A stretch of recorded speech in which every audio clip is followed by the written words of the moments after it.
Hi, it's Unique or Typical podcast. If you want to see more episodes of Unique or Typical, just subscribe to this channel. And if you want to become next guest of one of upcoming episodes, just go on uniqueortypical.com and fill out form or contact info@uniqueortypical.com. Hello, may you introduce yourself, please? Hello, yes. My name is Lorenzo Alonso. I am from Spain. I'm 46 years old, and I live in a small town now near Portugal. Normally, I live in Barcelona, but I'm just here on holiday right now, so that's what I'm doing here.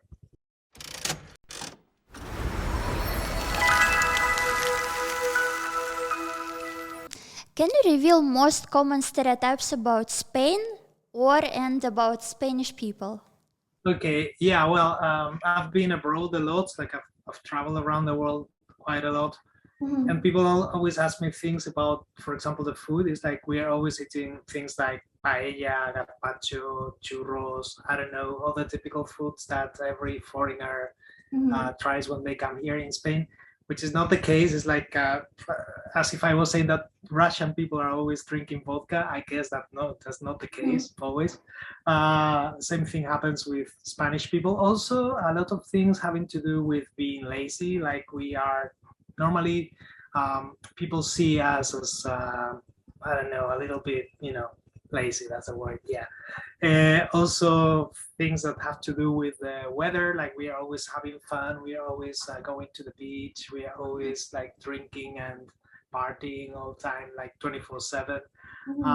Also, cultural things like they normally think that we go bullfighting or we dance flamenco or all these type of things, which are really not very like common. It's like very traditional, and some people do it, but it's not that like a normal Spaniard goes to bullfighting or dances. I don't know, flamenco or all those typical things. So those are mainly the stereotypes I've heard. And what about siesta? It's when you sleep during the day. This is true, like you really sleep, or this is not everyone? Well, I must say that anytime I have a chance, I do it. Okay, I take a siesta, a little nap, I do it.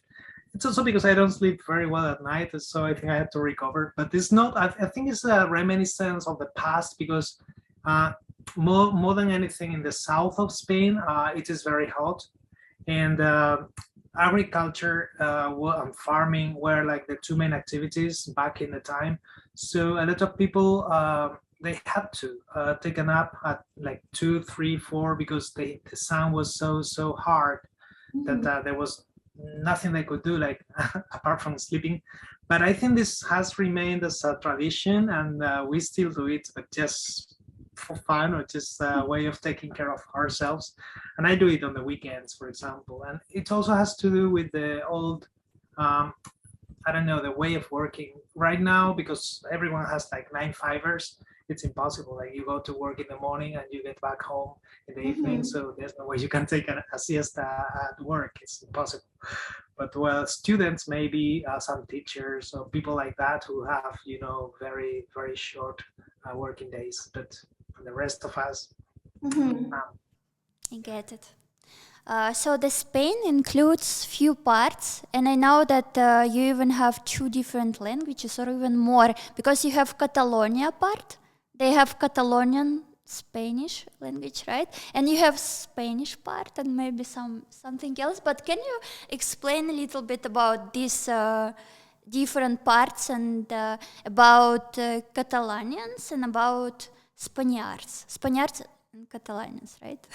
yeah, it's kind of different. It's more complicated than that because Spain is like a kingdom, as you know. We have a king and all that stuff, and it's like it's not divided into two parts like Catalonia and then Spain, or it's more parts. It's like a lot of parts, but the main cultural parts with differences, like the language, for example, are Catalonia, of course, Galicia, the Basque Country, and then we've got also Andalusia, Valencia. They've got like different cultures in general to like the common part of Spain.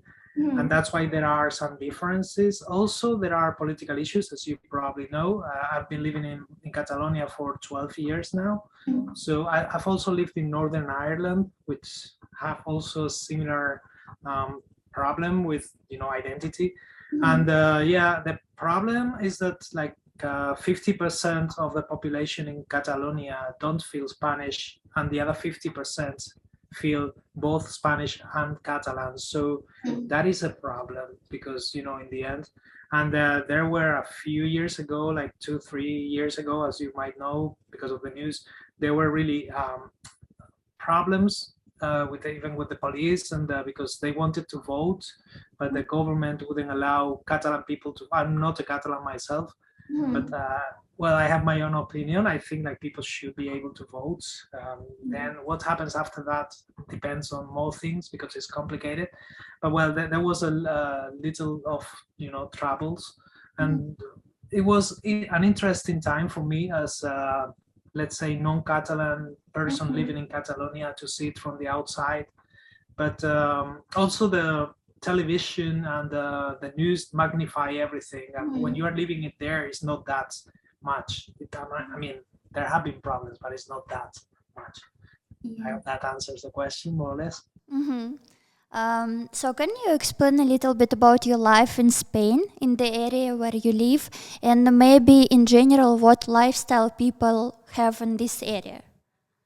Yeah, as I told you before, maybe it depends a lot on when you live in Spain, because the south and the north, and in the north, the east and the west, they are very, very different. Okay, the south is more traditional, so people normally have like very familiar life, like they are with their families, they spend time with the family.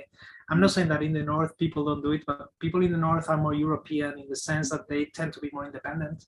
Like people when they are young, they tend to travel more abroad and go to different places, like inside and outside Spain.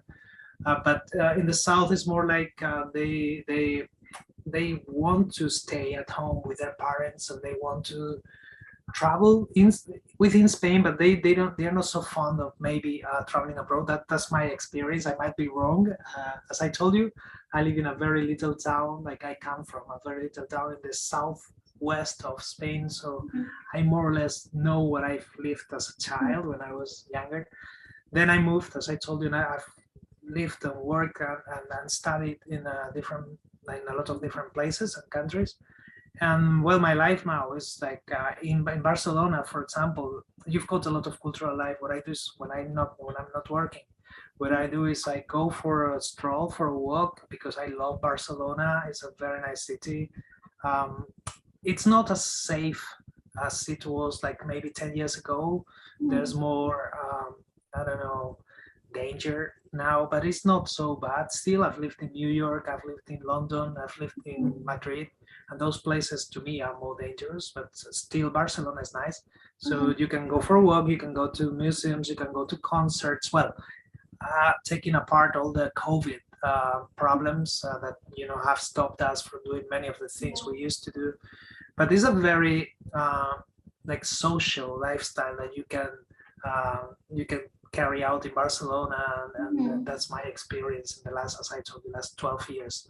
So other than that, well, I don't know, concerts, cinema, going out with friends, tapas. Yeah, I love that. Like you don't know what to do, you go anywhere, you just sit down and you take your, I don't know, patatas bravas, which is like potatoes with a spicy sauce, and you have your beer or your whatever it is you drink, just to relax and be with your friends. It's not a question of just eating, it's just more like a social thing. And people are very friendly, so it's very, very good to be able to meet people from other cultures, other languages in Barcelona or big cities in general, because it's full of people from everywhere, like a lot of Russians. I have to tell you that in Barcelona. I love Russians, but I mean, they're everywhere. That's nice to me. Anyway. So talking about geographical position of Spain, because it's near to the coasts, you have coasts, and so you have many weathers, right? So can you explain a little bit about areas that you have in Spain, and also Spanish people travel a lot inside the country, or they prefer go outside? Yeah, it's like there are two types of people in Spain, like those who love the beach and the shore and they want to go to the coast, like every time they've got some free time.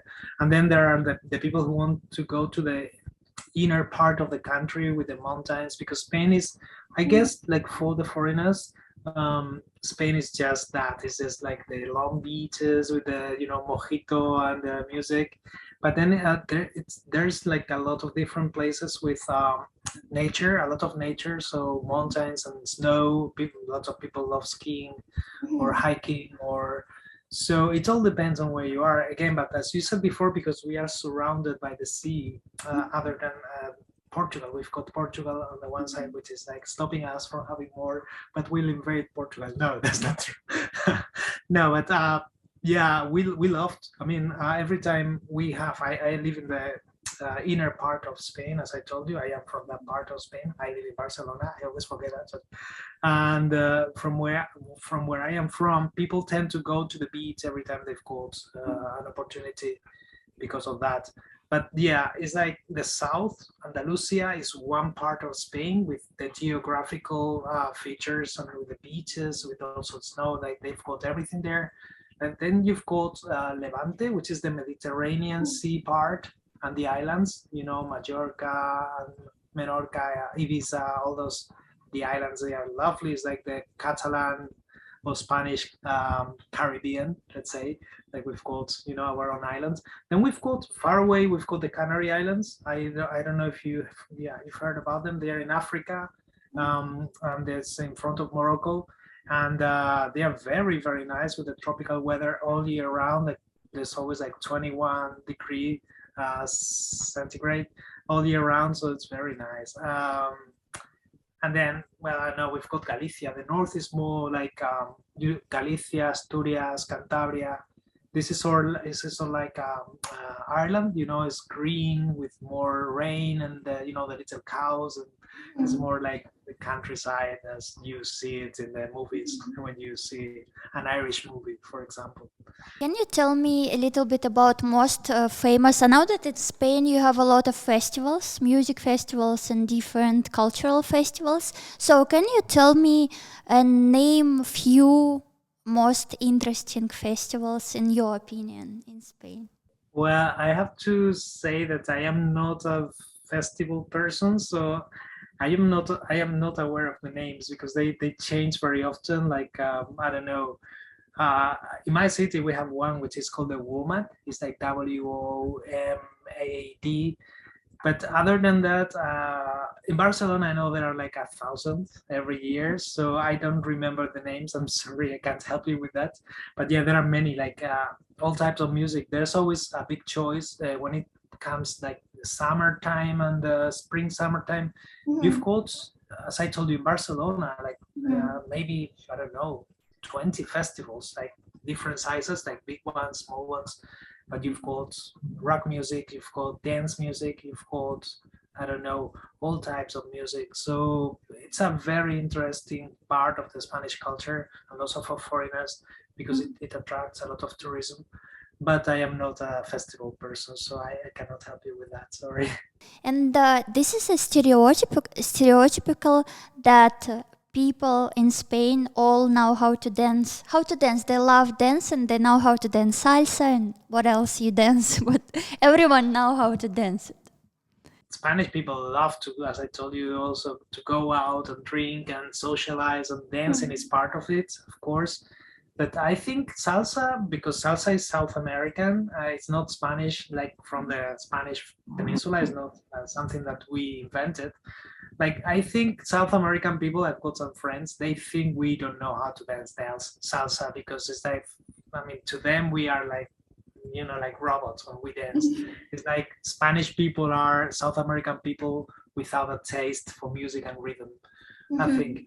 Okay, so no, in Spain, what we have is, as we talked before, we've got flamenco, we've got sevillanas, which is the typical dance that, and I really think that people in the south, they learn how to dance flamenco, like, because it's something cultural, and they dress as, the gypsy female flamenco women, and they go. But if you go up to the north, that's different. But every region have their own like dances. We've got in Madrid, we've got I can't remember the name now. People from Madrid are gonna kill me now. I can't remember the name, but people in Catalonia, they've got sardana. Then I don't know, people in the center of Spain, Aragon, they've got the jota, which is another dance. Muñeiras in Galicia. So it's like very folkloric, typical dances that people more or less know. I think in the south they practice it more. But yeah, I remember now. Madrid is chotis. It's called chotis. So thank God I remember. But I don't think like people dance salsa or merengue or that much. I know some people who do, like some friends, because they are really into it, but it's not something general. It's like we are more into anything that represents party and socializing. We like that, yes, for sure. So earlier today you mentioned that bull runs, it's kind of stereotypical thing, so it's not very common in Spain. What about tomato festival? When I saw some pictures when it's a lot of tomato and everyone like covered in tomato sauce, like that's called la tomatina, which is in Murcia. It's like more or less where I live, but the other part, like it's the east of Spain, southeast or center east. It's not like, I know a lot of people go there. I've never been there, like myself. So I guess it's something huge in that area. It's like Las Fallas in Valencia. Have you heard about Las Fallas? Which, I mean, they burn like statues with like dolls. It's like a tradition also. But it's like not everyone goes to La Tomatina. I know it's very famous outside of Spain, but within Spain, like I personally, I don't know anyone who has been there. So I guess it's not like people in my region that go there. I don't know. But yeah, we've got like also the bull rings in Pamplona, San Fermines, the running of the bull, like people go running and the bulls are behind them, and it's crazy. A lot of Americans die every year because of that, because they are drunk. And it's, I don't know, it's also like some Spanish tradition are also, like, I don't know, I don't understand them, but it's part of our culture, I guess. So yeah, it's stereotypical more than real, I think. Spain hosts Rally and Formula One. It's a very famous also thing in Spain. So can you tell me a little bit about season, when it is, and how everything is organized? Okay, yes. In Spain, like we didn't have a lot of famous like racers or drivers or pilots when it comes to motorbikes. And because of a few like successes that we had in the past with some rally drivers like Carlos Sainz, the father, and then we had Fernando Alonso, like long time ago, he became world champion twice. So that was really a good boost for the Spanish motor industry. Also, we have a lot of like motorbike riders who are very, very good, as you know. Like we've had that from like, I don't know, maybe the 90s or so. My first motorbike, like big one, was a copy of one that a Spanish pilot had. So it was like something like every child in Spain wanted to be like one of them. So it was like heroes to us. And yeah, but we've also had a lot of like, I don't know if it is bad luck, but Fernando Alonso has been trying to repeat this, the success forever, but he's never been able to become a champion again of the world. So he retired kind of, and he went to America to try IndyCar and more things. And then he came back to Formula One. And with rallies, it's like Carlos Sainz, the father, is still running. He goes to Dakar, Paris-Dakar race and stuff. So now we've got the son who is driving a Formula One car. Also, his excellence is very good. So it's something that we tend to do like every weekends. Spanish people, like they watch football and they also have a look at the Formula One or the motorbikes, because that's something that we love as a people, as a country. So yeah, every child in Spain wants to be a pilot or a racer or or a driver because it's like makes us proud, I guess, in a way. Although I must say that we drive very bad, like Spanish people with a lot of accidents and stuff, but that's something different, I guess. And what is the favorite sport for Spanish? Football? Yeah, yeah, 100% soccer, like Americans call it soccer. Football, that's the like number one, like in money, in time, and like presence on the media. Like it's always on television, on the radio, on the internet. Like everyone's always talking about Real Madrid, Barcelona, Atletico de Madrid, the Spanish national team. So yeah, it's like everybody is into football. So that's number one for sure. And then maybe tennis, basketball, like there are some other sports, motor sports, of course. But yeah, football is number one for the Fs, yeah.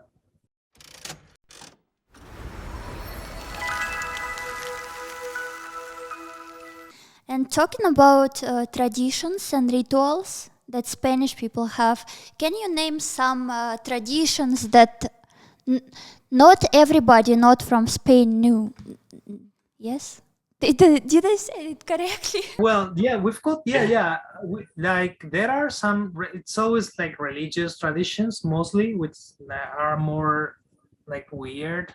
And we've got the area where I live and more areas in Spain. We've got things like some people like they dress like with weird costumes, and then they wear like a big log, a stick, and they tie themselves, and then they use whips to make them bleed actually, and it's like everything is very sad, and the music and it's like it's very weird. It's like medieval almost.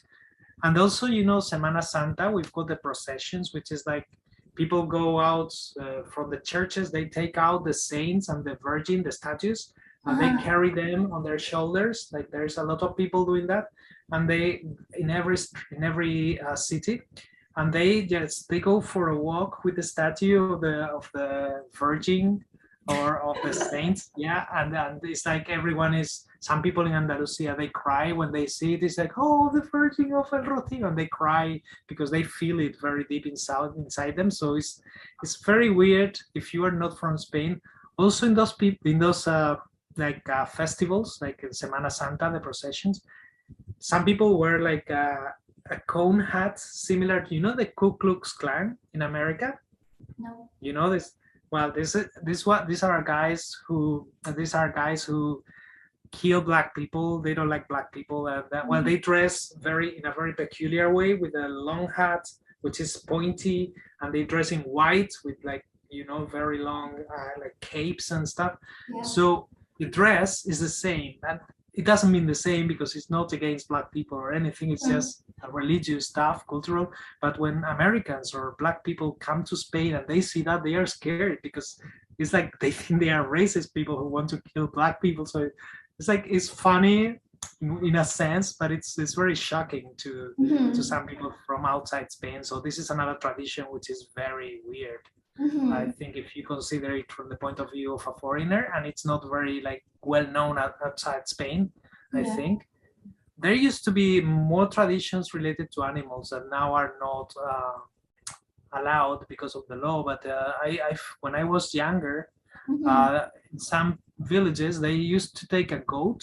Okay, they went up of a tower and they just threw the goat down, and it died. And it was like that wasn't fun, but that was a tradition.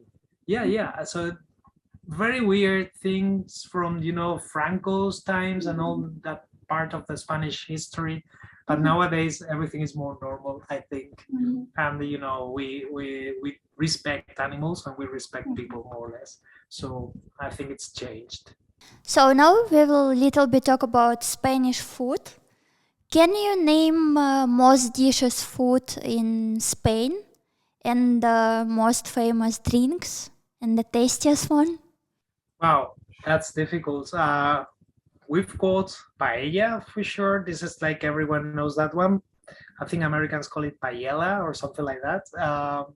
Then we've got gazpacho, which is like a cold tomato soup, which sounds disgusting. Like if you say cold tomato soup, it's like, whoa, but it's really tasty. It's like spicy. It's got garlic, and Spanish people, we love garlic and we love onion, and all those things. Like everything smells very bad, but it tastes good. Well, bread. I think we eat a lot of bread. That's something that is not like a typical dish, but it's always a side dish, and it's bread is like in every house always like a lot. Then we've got things like cocido. Cocido is like a stew with I don't know. It's got chickpeas, and it's got normally meat from the pork. Pork, and it's all mixed together and boiled, and with some vegetables, and that's like a winter dish that people normally, for example, in Madrid, it's very common. We've got, I don't know, well, I told you about churros before for breakfast, which is like a fried donut. It's like, it's not very healthy actually, because it's like, it's got a lot of salt, and then it's like, it's powder, and well, I don't know, you fry that, and it's very greasy, but it's delicious in the morning. And if you've got a hangover, like if you go out and you drink and you are partying all night, when you like want to finish the party, like having churros with chocolate, that's the best thing to recover. Like, as I told you, not healthy, but very good. And I don't know. What about drinks? Drinks, we've got one drink which I haven't heard of outside of Spain, which is called horchata. Or I don't know if you have heard about that, horchata. I don't know if it's outside of Spain. I don't know. It's like a little root. I don't know how to call it. Like little potatoes, and it's like they press that, and there is like a juice, and they put that with like in water and with a lot of sugar, and it's a white drink. Okay, it's like milky in a sense, but it's very, very sweet, and it's like in the west part of Spain, all the Mediterranean, like Valencia. In Valencia, they do a very good horchata. This is very weird. I don't think you have tried that, but if you come to Spain and if you go to Valencia, you have to try horchata. If you like sweet stuff, because it's very sweet, as I told you, it's very nice. Drinks, well, gazpacho could be considered a drink, but then we've got very good wines in Spain, like red wines. We've got also some like white wines in Catalonia, which are called cava, which is a type of champagne. It's more or less like champagne for the French, but it's Catalan champagne is cava, which is, we've got in Asturias something that is called sidra, which is made up of apple. So it's like cider, yeah. In English, it's called cider. But sidra is like very typical from that area of Spain too. Like they do it traditionally, so it's very important to them. And there are many liquors. Like in every little village, like there is always a competition. Like my liquor is the best one. No, mine is stronger than yours, and it's always to see who can drink the most and not get drunk, which is ridiculous. But yeah, in Catalonia also they've got ratafia, they call it, which is another one. We've got sherry wine, Vino de Jerez, sherry wine in the south of Spain, which is typical from that part. So yeah, there are many drinks, and I don't know, mostly alcoholic, I must say, but non-alcoholic too, as I told you, with the horchata, gazpacho, so a little bit of everything. Okay. And I have a question: how to for people who is not from Spain, but they, for example, planning to live in Spain or traveling to the Spain, can you tell me how to perfectly fit in your country and how to be accepted by Spanish society? How to act or speak or what to do to be accepted? Interesting, yeah. Yeah, also depending on where you are, as I told you, like if you go to a small place, it's always more difficult because people tend to be very narrow-minded, and people don't like foreigners or even people from the other villages. Like people are very closed. But yeah, for sure, speaking the language helps, I guess. and also respecting the traditions, although sometimes, as I told you, they are very strange. Like some Spanish traditions are very weird. I understand that, but it's like anywhere you go, you have to try to adapt a little bit. And also, if you are positive and you are trying to help the community, or you have something to offer, like maybe your cultural insight, the way you see the world, or I don't know, there's always a music, or you are, I don't know, a painter, or you are, there's always something you can offer to make people like be interested and like you more. But yeah, I think the language is a barrier, because Spanish people normally, they don't speak any language. I mean, they speak Spanish, but or Spanish and Galician, Spanish and Catalan, or Spanish and Basque. But people normally don't speak English. They don't speak French. They don't speak Russian, of course, or German. So unless you speak a bit of Spanish, or you are very patient with your English, it's very difficult to be able to communicate properly. So the best thing you can do is smile and be nice, and people will like you. And if you bring the food or drinks, like you bring foods or drinks from your country, they will love you, because that's what we like the most: party, drink, socializing. So that's it. Spanish way of life.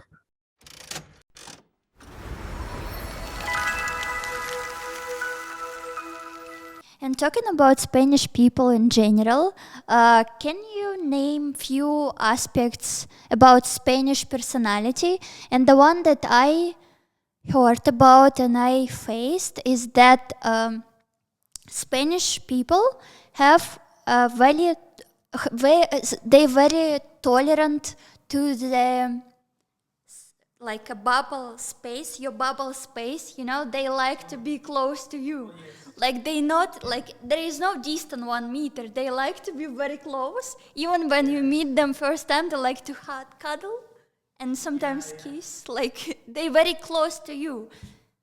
This is cultural thing, right? It is cultural, and it is an issue. It is a problem if you are not like Spanish, because it is true that we tend to touch a lot and kiss. Like we've known each other forever, and maybe it's, as you said before, it's the first time we meet, but that's the way we do it. And I realized I wasn't aware of that. I realized the first time I went to England when I was like 16 or so, that I was with a group of friends that we had just met, like we didn't know each other.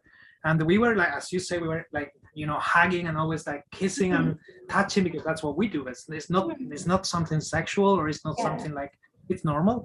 But I had some Japanese friends too there, and they came to me with like, why are you like hugging this girl, and then you are hugging this guy, and then they are hugging, and then you touch? It's like, it's weird, but I don't know. To us, it's not that weird now, because of COVID again. After this like 2 years of, you know, more or less social distancing and stuff, now it's more like we are more European, or more like non-Spaniards in that sense, because now it's normal. I mean, now I feel weird when somebody that I don't know comes and tries to touch me. I don't like that now. In the past, I was okay with that. Right now, I don't feel good. It's like I'm not scared or anything, but it's like I've gotten used to, you know, as you said, yeah, like personal bubble, my distance. Okay, so you can keep there. And well, I've got a dog, a big dog, and that helps, because when I'm walking on the streets, you know, my dog is very like, "Arr." So people tend to just stay away from me. So I'm okay with that. But yeah, it's true, and it's weird. And I understand that from people from maybe Russia, you know, that I know some Russian people, because we've got some people in common. So to those people, when I first met them, I guess it was very weird that I was maybe so friendly, you know, because to them it's like, what is this guy doing? Like, I don't know. But yeah, that's the way we are. And I think in a way you get used to that, because now the Russians that I know in Spain, they are very like friendly also. I'm very, you know, in a way, it's never gonna be the same as a Spanish person, but in a way they've got used to that. So I think, as I told you before, adapting is the only way you can overcome that. Or you can always like try and keep your personal space. Like I think people will respect that. But yeah, you will have a few experiences like that if you come to Spain. Like, you know, somebody kissing you is like, why are you kissing me? I don't know you. It's like, well, you know, but that's normal here. So I mean, get used to that. At what? Can you name something else about Spanish people that it's different from other countries? I think we tend to be very I don't know. We have a lot of envy. Like we don't like when people are successful. Like it's very strange, but I think this happens everywhere. But in Spain, sorry, for Spanish people, it's very obvious. Like you can be friends with somebody, and then that person starts being successful, and then you're like, oh, I'm pretty sure he or she is, I don't know, cheating, and they are doing it because they've got a lot of contacts, but they are not worth it because they are really bad. They suck. I mean, I don't know why this happens, but this happens a lot in Spain, and it's a pity. Also, as you probably know, because of the news and stuff, corruption is very widespread in Spain. It is, again, it's widespread in a lot of countries, but political corruption, or even like, day-to-day corruption, like somebody who can do something, and they try and do it in a way that you don't have to pay money, or you can steal money from the government or from other people. So I don't know, in that sense I think the Spanish society has to evolve a little bit. We have to be more like tolerant and more happy with the success of others, that we should be happy, because it affects you in a positive way. When people are happy and when people are successful, that's good for you. I don't know why people. And also we should stop stealing money from the government and from the other people, because we do that a lot in Spain. It's like it's cultural. Like actually, if you have the possibility and you don't do it, people think that you're stupid. It's like, why? I mean, you can get 2,000 euros from the government just by applying to something that you don't need. Why don't you apply for it? It's like, well, because I don't need it. I don't need it, sorry. And people are like, well, you're stupid then, because if I were you, I would take the money and run. So this type of things, I think it's like very typical in Spain, and we shouldn't be like that, for sure. Can you describe Spanish girl and Spanish guy in few words? Well, normally Spanish boys and girls, young people in general, are very like, there has been a step back, I think, because when I was younger, like people were very, I don't know, possessive, and there was a lot of like, the male was the one who had the power, and the female, the woman, had to be like accepting what the man said and everything. Then it changed, and there was more equality a little bit, and but now we are again like going back. I don't know why, but I can see that in people like 16 to 25-year-old people that I meet. Sometimes they are very old-fashioned in that way, like they get jealous easily. They try to control both, like the girl and the boy. They do it a lot. Like it is not just the boys anymore that do it to the girls. It's like, reciprocals in a way. But I think that is a big step back, and I think that should change. But other than that, I think people in general, like young people in Spain, are very positive, in the sense that they try to make friends, and they are always very like open-minded in that sense. But then when they've got, as I told you, a couple, when they are like going out with a boyfriend or a girlfriend, like people are still very traditional in that sense. Or it happens if you are from a city or a village. It happens more in small villages.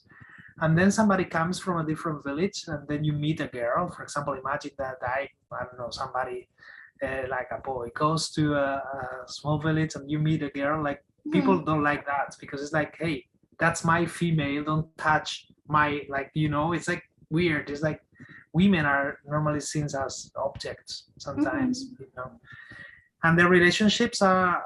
I see a lot of problems that come from jealousy and this type of things. That's what I see. But other than that, I think it's not very different from other countries, because everything that we learn is normally from television, and people watch the same series normally, and even if you're from China, Russia, I don't know, Germany, or it doesn't matter really. So I think we learn a lot culturally from them, and that's why people are so similar everywhere in the world right now. It's like there's not much difference in relationships. But I think that's the most relevant thing that I find. for the rest, I mean, some people are very open-minded, like they can be friendly and they are independent and everything, but still I think we need to work on that a little bit more, because I think that's a problem. Family institutions are important in Spain, or you more nowadays you more like self-centered and individual and like chill out, not very into family and serious relationship, but more chill out and take your time to enjoy? Or family is still very important in Spain? In the south, it is. In some parts of the north, also like familiar links and are very traditional in that sense. Like, yeah, you have to always respect your family and always you have to call your parents every now and then. But people are more and more becoming independent from their families too, like more in a more European. I would say European because when I was younger, it was the difference that I saw. Like Spanish people were always in their home with their parents, and they didn't go out much, and they didn't have, a lot of interaction with people from outside their families. Now that is more, I don't know, changing a little bit more towards more freedom in that sense. But still, Spanish people are very traditional when it comes to family. Other institutions like the church or monarchy or this type of institutions, like some people respect them. Like I'm not saying that not like everyone respect them, but it's getting more and more something that is not interesting for young people anymore, because religion does not offer like anything that is solving any of their problems when it comes to maybe mental problems, cultural problems, relationship problems, anything. Like the church has always been a little bit slow, or a lot actually very slow. And also monarchy, like, yeah, we are a kingdom, we've got a king, and people used to respect that. Or I don't know, the army. Now the army is not like police army. I don't know, we don't respect institutions that much. So I think if we have to choose an institution, like maybe the family would be the ones, and like the one that we consider more relevant or most relevant to our lives in Spain. But yeah, people used to live together in the same house with their father, the mother, the grandfather, the grandmother. And then, until you were like in Spain, until you were like 25, 26. This is changing. Fortunately, people move out when they are like 16, 17, 18, and they are more independent. This is something I learned also from the Russians I met. Like they became independent when they were 16, 15. Like they moved from Russia. Maybe they were living in Spain, and their family were living somewhere else. So that's something that gives you a lot of strength, and I think it gives you maturity and a different perspective of life, and I think it's very important. So that's something we still have to learn in Spain, and in some areas, especially like in the south, for example. And you mentioned now military. I just wanted to ask, this is obligation for people from 18 to go to military, to do military service, or it's not obligational? Okay, it used to be when I was younger, like I was obliged, like it was my obligation to go to the army for a year. Okay, but then because I was studying, I've studied a few degrees, and so I always was asking for, like, no, I cannot do it now. I cannot join the army because I'm studying, so I'll do it when I finish. And then they changed the law, so now it's not compulsory. Like you don't have to go to the army, so I didn't have to go to the army. But in my family, for example, like everybody, like my grandfather used to be an army man, like he was in aviation. My father also, my brother also went to the army. So like every male in a family used to go to the. I didn't go because I went to the university. But if you didn't go to the university when you were 16, 18, you had to go to the army. You could join the army voluntarily. You can still do it now, but now it's more professional. So now it's better. Like you've got entry tests and everything. In the past, it was like it was impossible not to join the army. So you had to go, and you had to spend a year of your life if you are a man.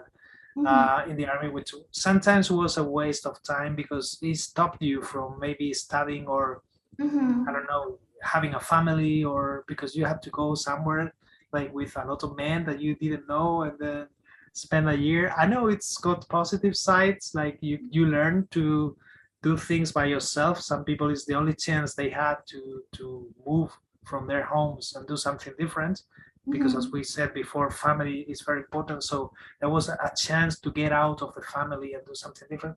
And now, as I told you, it's a professional army. It's we are part of the NATO, so that is, it's a bit different. Like there is not that feeling anymore of, like in the past when you went to the army, it was like you were serving your country in a way, okay, because it's a service. But now, because everything is professionalized and countries do not serve, armies do not serve countries anymore. They serve institutions, like global institutions. You don't feel an identification with that anymore, I think, from my point of view. Maybe some countries, because I know, for example, Russia, they don't belong to some of the institutions that other European armies. So it's different, and I think there is a difference there, cultural difference. Yeah. So now it's time to spin in the wheel. On my website, I have a wheel with random amounts of USDC. So now I will spin it, and random amount I will send it to your cryptocurrency wallet as a prize. Okay, ready? Ready.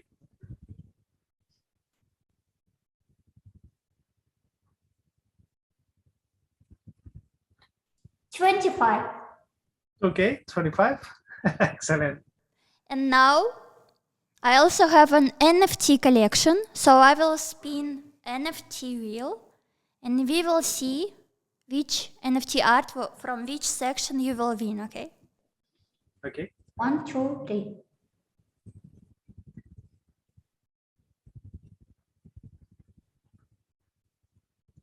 Ultimate rare. Ultimate rare. This is the very Okay. good one. So now you can go on OpenSea. You can check unique or typical collection, and you should to choose one, and I will send it to you.